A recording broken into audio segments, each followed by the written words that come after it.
Alright guys, welcome to part 2 in the Call of Duty Zombies project. We're gonna continue off where we left off.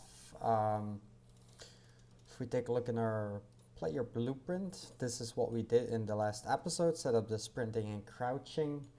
We're gonna continue off of that and yeah, let's just get started with it. First thing I did, I took my arms that I have the pack for and just set them up and set up a weapon just to see the placement. But I haven't done anything else besides that. We're gonna get started right now and yeah, let's do this. Alright, so first thing I'm going to do is to make it a little bit easier for ourselves is I'm going to make a new folder and call this core, just core. And inside here, I'm gonna make a few folders again. First one is going to be the interaction system. Second folder is gonna be called enumerations. And you'll see later on why we're doing this. It's just gonna make it a lot better. And third one we're gonna do is called blueprints. Just to keep everything tidy, you know. So we're gonna go to the first person blueprint. I'm also gonna rename this to player blueprint, just to make it a little bit easier. And I'm gonna be dragging this into core, like so. I will be changing this around a lot, making everything look a little bit cleaner than it is right now. But yeah. First thing I'm going to do is in the interaction system, I'm going to be adding a blueprint interface and call it BPI interaction interface.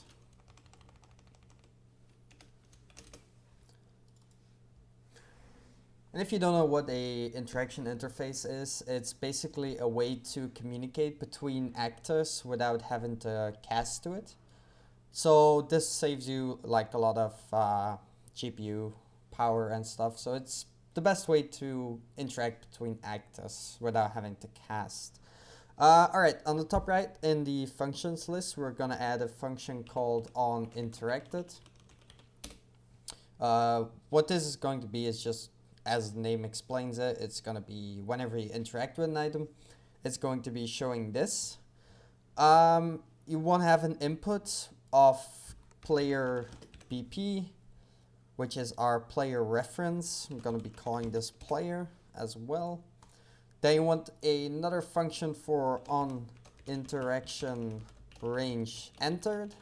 So whenever you walk inside of it, which we're going to set up so whenever you overlap with an actor. This also has an input for the player, so player BP, make sure it is correct, and then set it to be player. And the last one we're going to need for now is on interaction range exit. And that's whenever you walk out of it, we want the widget that we're going to be creating to destroy itself whenever we walk outside of it, so it doesn't stay on screen. Now that we have this, the first thing we're going to do in our player under class settings, we want to be setting the interaction interface for it. If you don't know where it is, class settings, interfaces, and then press the add. Why not? First we're gonna go here and fill out the player side, and then later on we can do the actors side of things. So first thing, if you go to the left here, as you can see, you have uninteracted, entered, and exit. That's the ones that we need.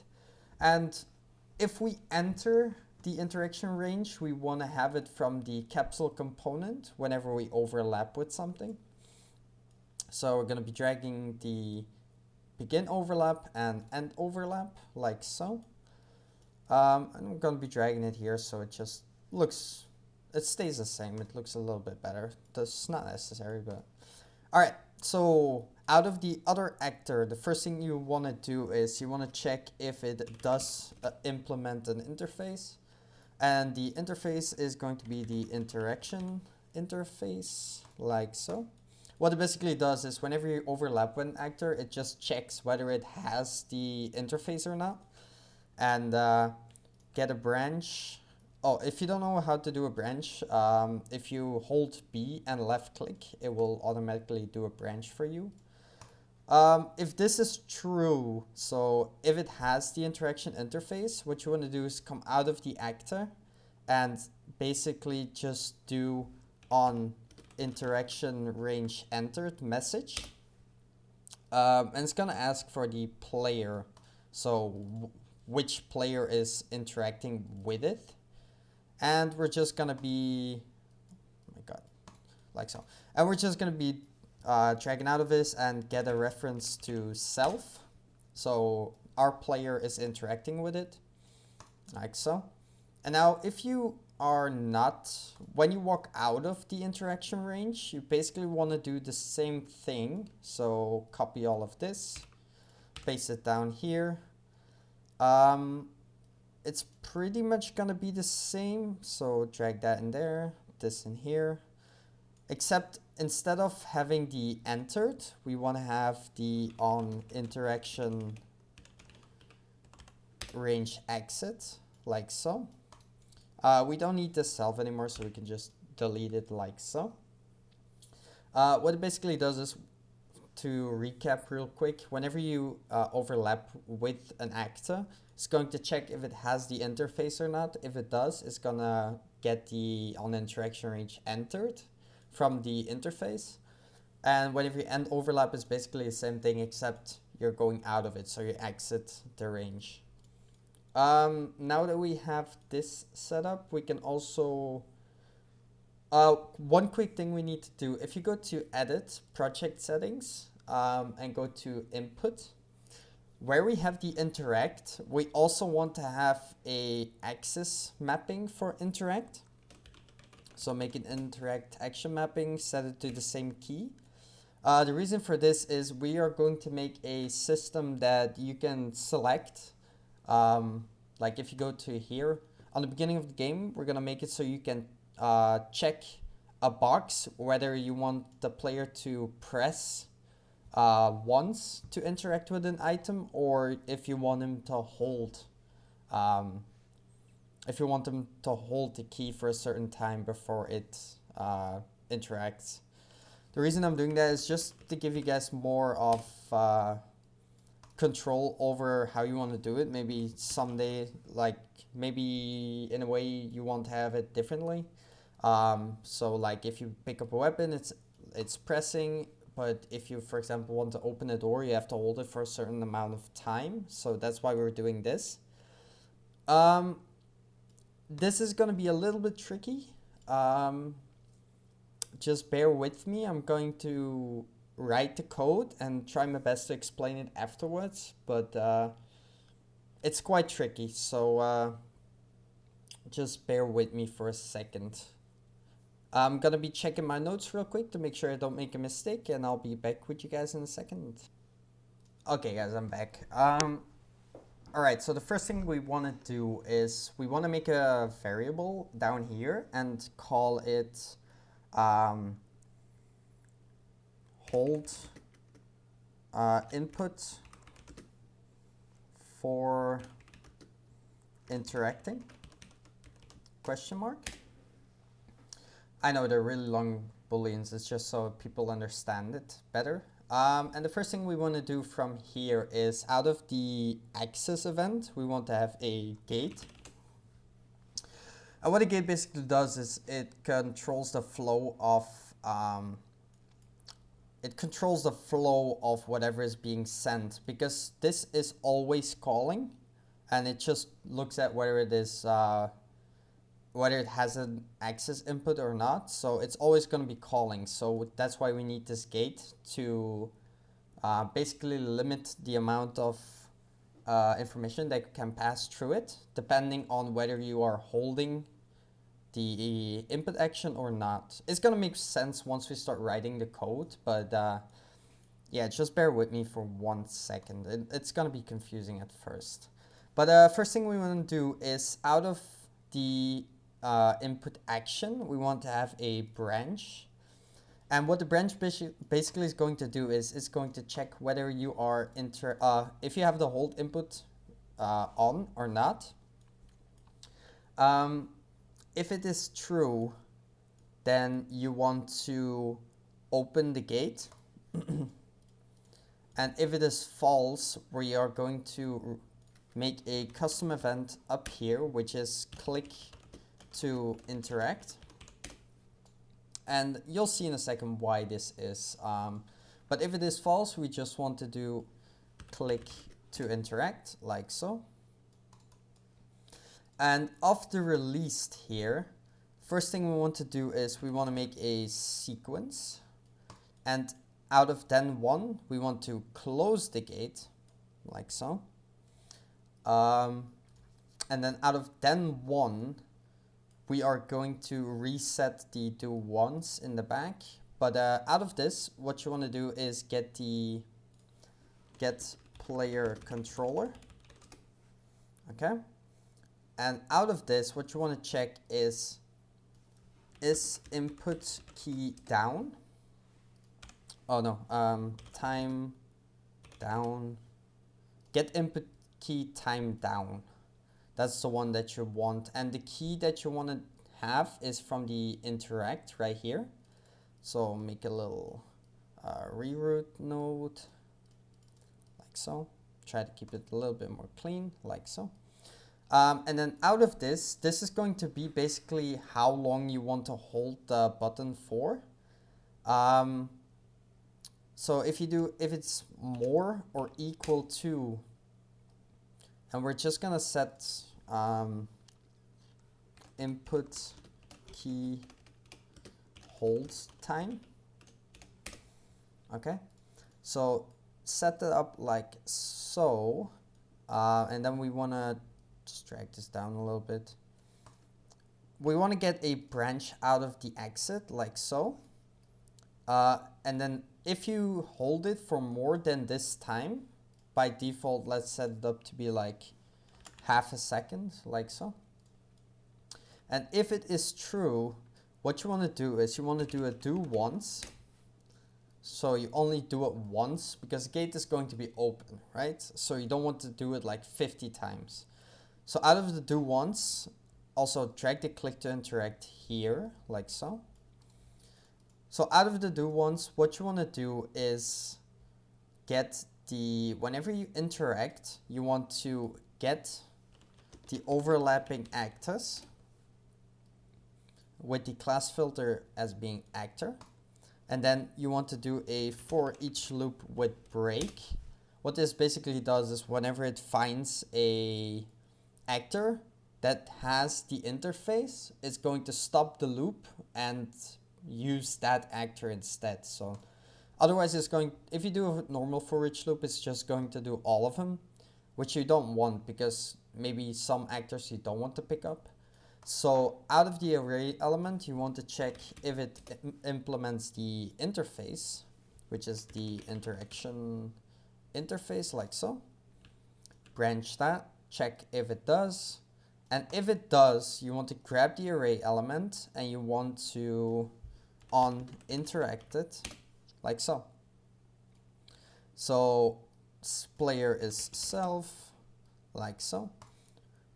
All right, and then after this, you want to break the loop, like so. So basically it means what it's telling is like, if it implements the interface, if it does, interact with it, and then we want to stop the loop from happening, like so.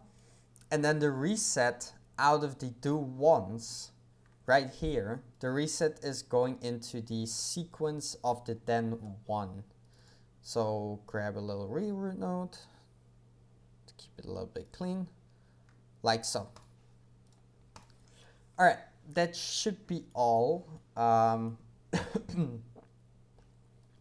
very sorry, I'm a little bit sick, but we should be fine. So to recap what we did, real quick, like so. So to recap, now we have it set up. So if you have this on, so if you have the boolean set to true, the first thing it's going to do is setting this branch to true, which is going to open the gate, allowing this interaction access to flow through it. It's then going to check if this key that we're pressing, if we have pressed it for more or equal to the input key hold time, which we have set a half second. If it is true, we're gonna do once, so only do it once. We're gonna get the overlapping actors of our player. We're going to for each loop it to check which actor has the interface, and if we find one that has, we want to interact with it. I hope that makes a little bit more sense. There is a lot of great YouTubers out there that have more information regarding interaction and stuff, so if you don't really understand what's going on, maybe it's worth checking it out, but let's continue. So we are going to do comment all of it. So on interaction range entered code. This is just so it's cleaner and easier for us later on to know what's going on. So that's the entered. We're gonna make another comment, which is on interaction range exit. So there you go, like so. And if you don't know how to make a comment, it's just press C and you're gonna make a comment. So you select whatever you want to comment, like so, and then press C. It's gonna make a comment. So this is the interaction code based on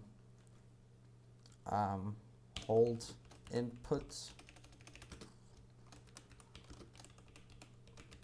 boolean, like so.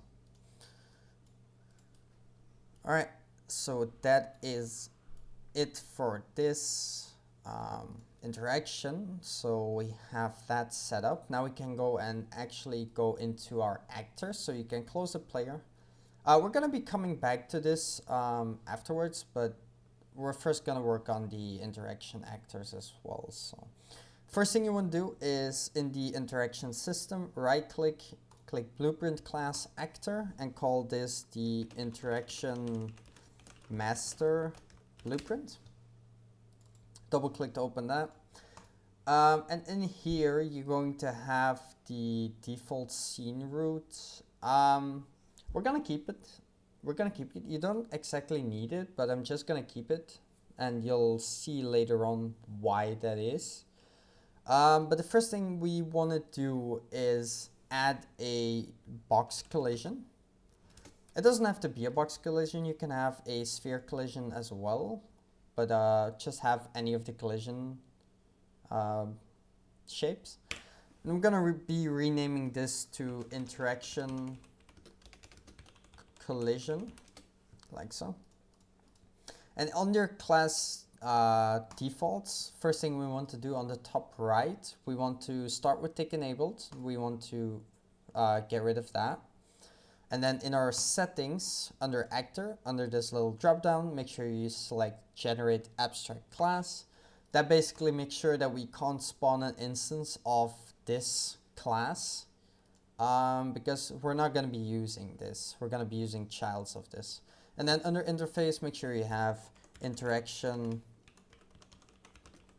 interface, like so. And then in the event graph, first thing we want to do, we can leave this for now. Under interfaces, what we want to do is grab the entered, exit, and on interacted events, like so. And we're just going to be writing them from top to bottom. That's, yeah, it should be the best thing to do. So out of the entered, this is basically going to be showing the widget on screen, like on top of the weapon. So whenever we enter the interaction range with an item, we want to create a widget, okay? And the owning player who is going to see it, we can get that from our player by getting the controller. And because this is the first person reference, it's always going to work. So we can cast to player controller and convert it to a pure cast because it's always going to work no matter what. So out of this, we can just drag that in there, and it's going, if you compile, it's going to show an error because we haven't selected a class yet. Maybe we should do that first. All right, so close this down for now, and in the interaction system, create a right-click user interface widget blueprint. Call this WB for widget blueprint. Interaction widget. For now, let's just say that. And then in the interaction widget, we can just get rid of the canvas panel for now. First thing we need is a border.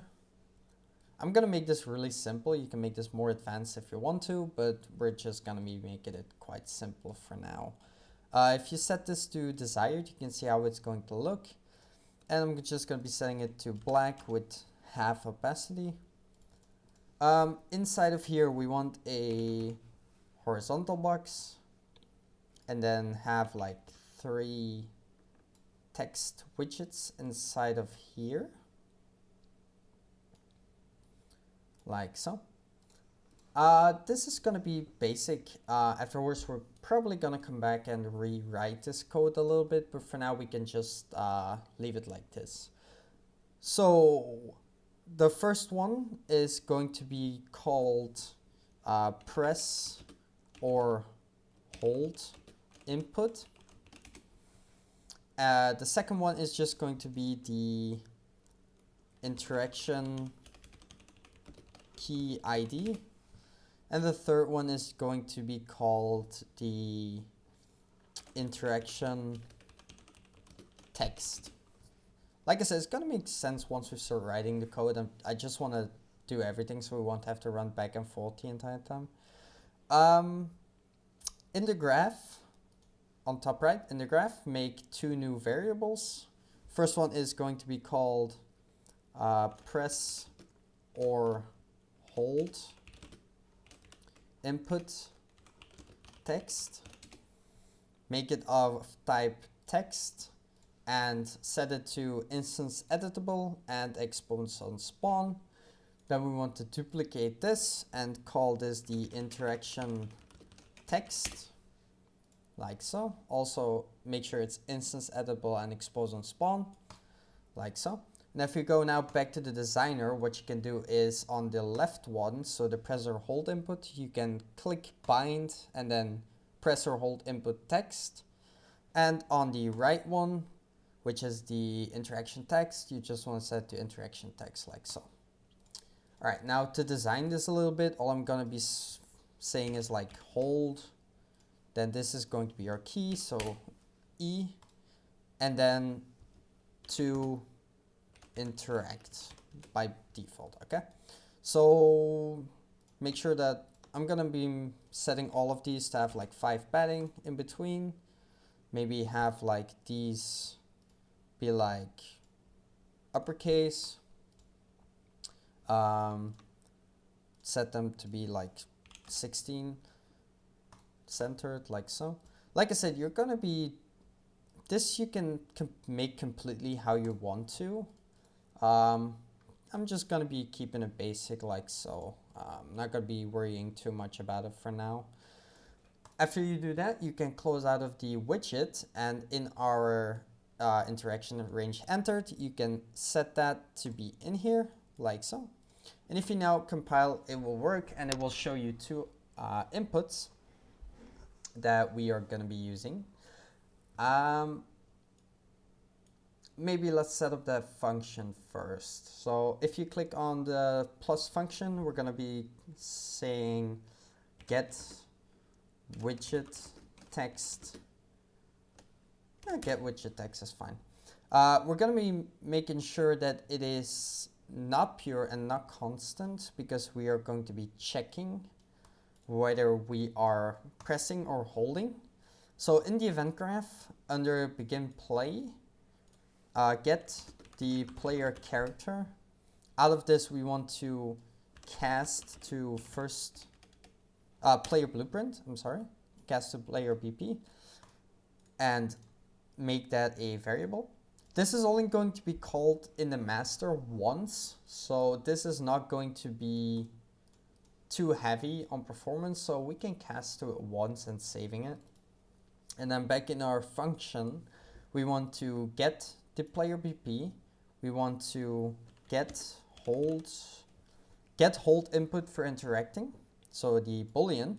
Out of this, you want to grab a branch, and if this is true, we want to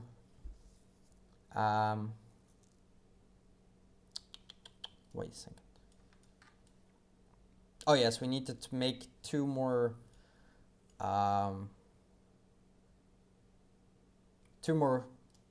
variables. First one is going to be hold or pressed text, and we're going to be setting this as text. Private, we want to, actually we can just say hold text, right? So hold text, make it private and blueprint read only, and set the default to hold. And then if you duplicate this and say pressed text, compile and save, make sure it's blueprint read only and private. I'm also going to be setting it under do not edit category, like so. That one as well. Good. And then get two return nodes. So that's one. Make sure you have two, like so, out of the true and out of the false. And then if hold is true, we want to get the hold text and drag that in, like so, and say in the return node, do like hold or pressed question mark. And if it is not true, then we want to grab the press text and drag that into there, like so. I don't know, it's not the cleanest way, probably not the best way to do it, but it works, so for now that's fine. And then we want to have another parameter, which is a text variable as well, and say interaction text, like so. And by default, I'm just gonna be, because we're gonna be overriding this no matter what, so by default I'm just gonna say interact as well, like so. Then if you go back to the event graph, in between these two, what you can do is drag your get widget text, like so. Drag that in there, and then the hold or press goes into the press or hold input text, and interaction text goes into the interaction text, like so. Now that you have this set up, just gonna be cleaning it up a little bit.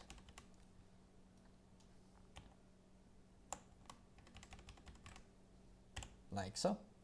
Now out of this, what you want to do is right click and do add widget component, like so. The relative transform, you can split it so we can compile it. We don't need this, it's just so we can compile it. Out of this, you want to promote this and call this the interaction widget, like so. We want to be doing a couple of things with this widget to make it look good. So first thing we want to do out of this is we want to set widget. And what we want to set it to is the return value out of the widget we created. So set that in there, create a little reroute node, like so. Okay. Then after this, what you want to do, and I'm just going to be grabbing a second one so we can make it look a little bit cleaner. Second thing is you want to do set widget space. What this basically is going to do is if you have it to world, it's just going to be facing the same direction the entire time. But if you set it to screen, what it is going to do is it's going to rotate around whether the player is facing. So it's always going to be visible for the player. So we're going to be setting that up. You can play around with this value if you want, but I like this more. So second one is we are going to do set draw at the desired size. This basically prevents the widget from drawing it in weird angles, or like drawing it not like we designed it. And then after this, we want to set collision enabled, and we want to set it to no collision. Obviously, we don't want to collide with the widget. And after this, we want to attach component to component. And you'll see in a second why that is, but for now, let's just do this. We want to set it to snap to target on all three of them. Socket name we don't need, but the parent, what we're going to do is make another quick function, and it's going to be get widget text attach to.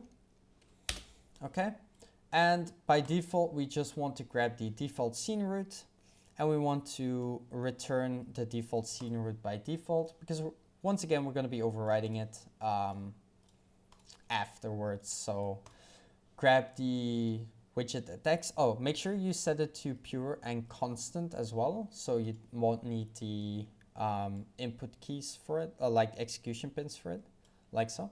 And drag that into there, like so.